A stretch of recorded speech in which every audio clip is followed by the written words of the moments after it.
கர்த்தர் நல்லவர், அவர் கிருபை என்றும் உள்ளது. ஆண்டவராகிய இயேசு கிறிஸ்துவின் நாமத்தினாலே உங்களுக்கு அன்பின் வாழ்த்துக்கள்.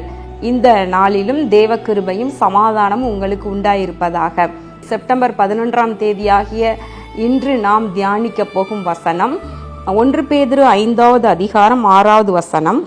ஆகையால் ஏற்ற காலத்திலே தேவன் உங்களை உயர்த்தும்படிக்கு அவருடைய பலத்த கைக்குள் அடங்கியிருங்கள்.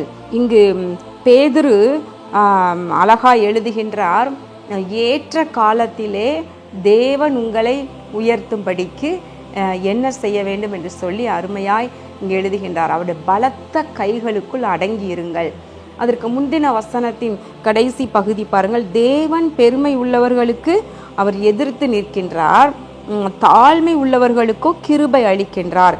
ஆகையால் அழகாய் இந்த இதை சொல்லி, அதனால நீங்க தேவன் உங்களை உயர்த்தும்படிக்கு நீங்க அமைதியா இருங்க, தாழ்மையா இருங்க, அவருடைய பலத்த கரத்திற்குள் அடங்கி இருங்க.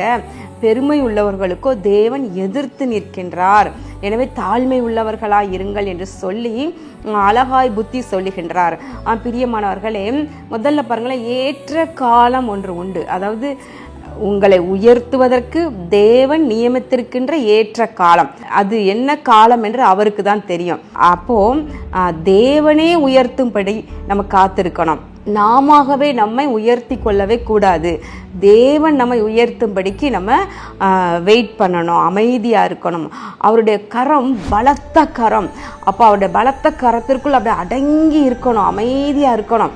எப்படி வண்ணத்து பூச்சி அழகாய், அது முட்டை பருவம், அடுத்து புழு, அடுத்து கூட்டுப்புழு, அதற்கு அப்புறம் தான் அழகா கலர்ஃபுல்லா அது வெளியே அழகா பறந்து வெளியே வருது பார்த்தீங்களா, கூட்டுப்புழுவில் இருந்து.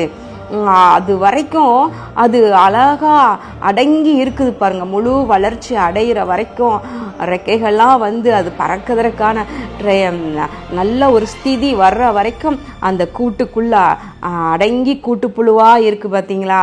அதே போல நாமும் கூட ஆண்டவருடைய கைகளுக்குள்ள அடங்கி இருக்க வேண்டும் என்று பரிசுத்த ஆவியானவர் நமக்கு அறிவுரை சொல்லுகின்றார். வேதத்துல பார்க்கின்றோம், அப்சலோம் தன்னைத்தானே உயர்த்தி கொண்டான் என்று பார்க்கிறோம். தானாகவே தானே தன் தகப்பனை தள்ளிவிட்டு தானே ராஜாவாக தன்னை உயர்த்தி கொண்டதை பார்க்கின்றோம். பாருங்களேன், அவனுடைய முடிவு எப்படிப்பட்டதாக இருந்தது யோசித்து பாருங்க. ஆனா யோசேப்பை பார்க்கிறோம். யோசேப்பு போத்திபார் வீட்டில் பாவம் செய்வதற்காக வாய்ப்பு ரொம்ப அருகில் இருந்தது. அந்த பெண், அந்த வீட்டு எஜமானி அவனை வருந்தி அழைத்து கொண்டே இருந்தாள் தன்னோடு தவறாக நடக்கும்படி.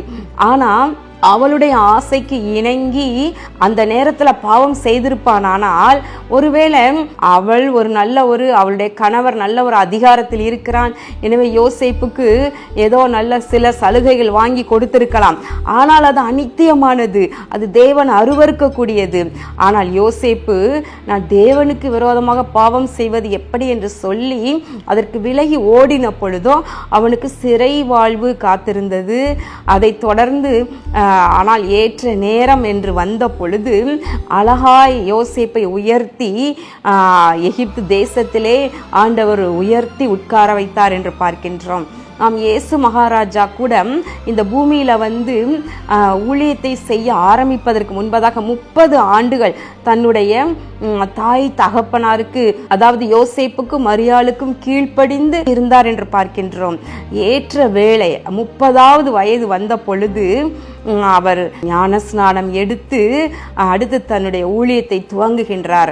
பாருங்க, கானா ஒரு கல்யாண வீட்டிற்கு வந்த பொழுது அங்கே முதல் அற்புதத்தை செய்கின்றார். ஏற்ற நேரம், ஏற்ற வேளை. அந்த கல்யாண வீட்டில் திராட்சரசம் குறைவுபட்ட பொழுது தண்ணீரை ஊற்றி மதுரமான ரசமாக மாற்றின உடனே அந்த கல்யாண வீட்டிற்கு வந்த அத்தனை பேரும் இது எப்படி என்று ஆச்சரியப்படுகின்றாங்க. பாருங்களேன், ஏற்ற நேரம் என்று ஒன்று உண்டு. அது வரைக்கும் அவருடைய பலத்த கரத்திற்குள் அடங்கி இருக்கணும். 30 வயதிற்கு முன்பதாகவே ஆண்டவர் தன்னால எல்லாம் செய்ய முடியும். தான் 12 வயதிலேயே அவர் உடனே ஊழியத்தை செய்ய அவர் ஆரம்பிக்கல. ஆனால் பிதாவின் கரங்களுக்குள்ளாக அடங்கி இருந்தார். ஏற்ற நேரம் வரும் பொழுது பிதாவாகிய தேவன் அவரை அழகாய் ஆசீர்வதித்து உயர்த்தினார் என்று பார்க்கின்றோம். அன்பு வாலிப பிள்ளைகளே, தம்பி தங்கச்சிமார்களே, நீங்களும் கூட உங்க வாழ்க்கையில நீங்களாகவே அதாவது உயர வேண்டும் என்று தவறான குறுக்கு வழியில எந்த ஒரு முயற்சியும் நீங்க பண்ணாதீங்க. நீங்க இப்ப எப்படி இருக்கிறீங்களோ கர்த்தருக்கு பயந்து உண்மையா அப்படியே நீங்க அடங்கி இருங்க. கர்த்தர் உங்களை உயர்த்துவார். கண்களை மூடி ஜெபம் பண்ணுவோமா? எங்கள் அன்பின் பரலோக பிதாவே, இதோ இந்த நாளிலும் நாங்கள் தியானித்த வசனத்தின்படி தேவனுடைய கரங்களுக்குள் அடங்கி இருந்து ஏற்ற வேளையில் நீர் உயர்த்தும் வரைக்கும் ஆண்டவரை தாழ்மையோடு இருக்க நீர் ஒவ்வொருவருக்கும் கிருபை செய்வீராக. தகப்பனே, விளக்கை கொளுத்தினவன் அதை தண்டின் மேல் வைப்பான் என்று எழுதியிருக்கிறது போல நீர் உம்முடைய பிள்ளைகளை அழகாய் நீர் ஏற்ற நேரத்தில் விளக்கு தண்டின் மேல் வைத்து அவர்களை உயர்த்தி ஆசீர்வதிப்பீர். அதில் சந்தேகமே இல்லை. அப்படியே செய்தருளும். இயேசு கிறிஸ்துவின் நாமத்தினாலே வேண்டிக் கொள்கிறோம் நல்ல பிதாவே, ஆமேன். அன்பு தேவ பிள்ளைகளே, இந்த நாளிலும் விசேஷமாக இன்றைய மன்னா இந்த காட்ஸ் வேர்ட் டிவியின் மூலமாக நீங்கள் பார்த்து பிரயோஜனம் அடைந்து வர்றீங்க. நீங்கள் இதனை மற்றவங்களும் பிரயோஜனம் அடையும்படியாக இதை நீங்கள் மற்றவங்களுக்கு ஷேர் பண்ணுங்கள். அதே நேரத்தில் உங்களுக்கு இது பிரயோஜனமாக இருந்ததுன்னா நீங்கள் இதை லைக் பண்ணுங்கள். அதனோடு கூட சப்ஸ்கிரைப் பண்ணிக்கொள்ளுங்க. தினமும் காலையிலே இந்த இன்றைய மன்னா நீங்கள் சேர்ந்து தியானிக்கும் பொழுது அது உங்களுடைய ஆத்துமாவிற்கு அது பலனாக இருக்கும். கர்த்தர் உங்களை ஆசீர்வதிப்பாராக. ஆமேன்.